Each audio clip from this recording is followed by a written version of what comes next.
आज की कहानी एक वेश्या और राजा की कहानी है। एक राजा को राज करते हुए काफ़ी समय हो गया था।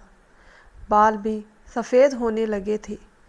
एक दिन उसने दरबार में उत्सव रखा और अपने मित्र देश के राजाओं को भी सादर आमंत्रित किया और अपने गुरुदेव को भी बुलाया।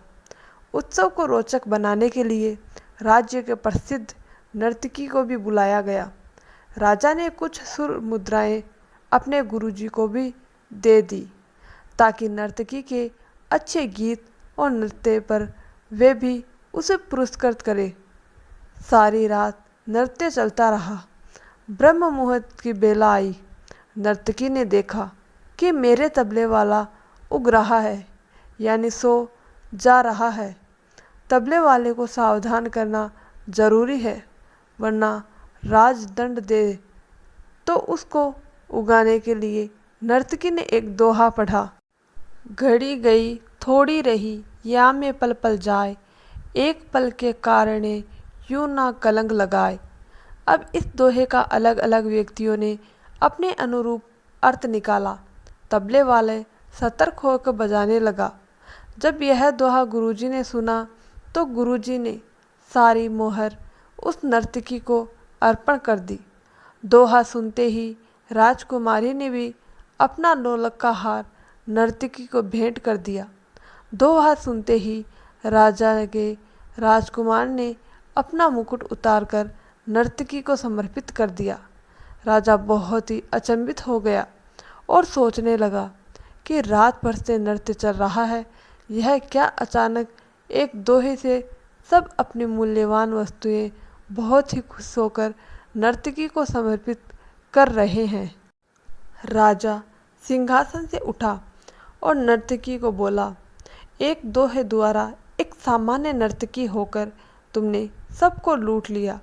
जब यह बात राजा के गुरु ने सुनी तो गुरु के नेत्रों में आंसू आ गए और गुरुजी कहने लगे, राजा, इसको सामान्य नर्तकी मत कहो, यह अब मेरी गुरु बन गई है, क्योंकि इसके दोहे ने मेरी आंखें खोल दी। दोहे से यह कह रही है कि मैं सारी उम्र जंगलों में भक्ति करता रहा और आखिरी समय में नृत्य का मुजरा देकर अपनी साधना नष्ट करने यहाँ चला आया हूँ।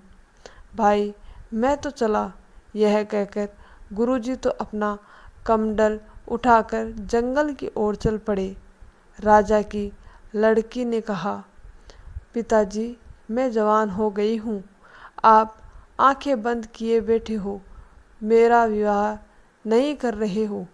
आज रात में आपके महावत के साथ भागकर अपना जीवन बर्बाद करने वाली थी, लेकिन इस नर्तकी के दोहे ने मुझे सद्बुद्धि दी कि जल्दीबाजी ना करे। हो सकता है तेरा विवाह कल हो जाए। क्यों अपने पिता को कलंकित करने पर तुली है।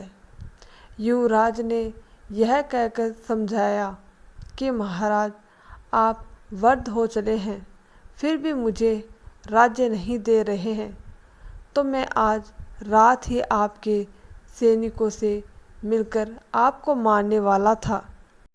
लेकिन इस दोहे ने समझाया कि पहले आज नहीं तो कल आखिरी राज्य तुम्हें ही मिलना है।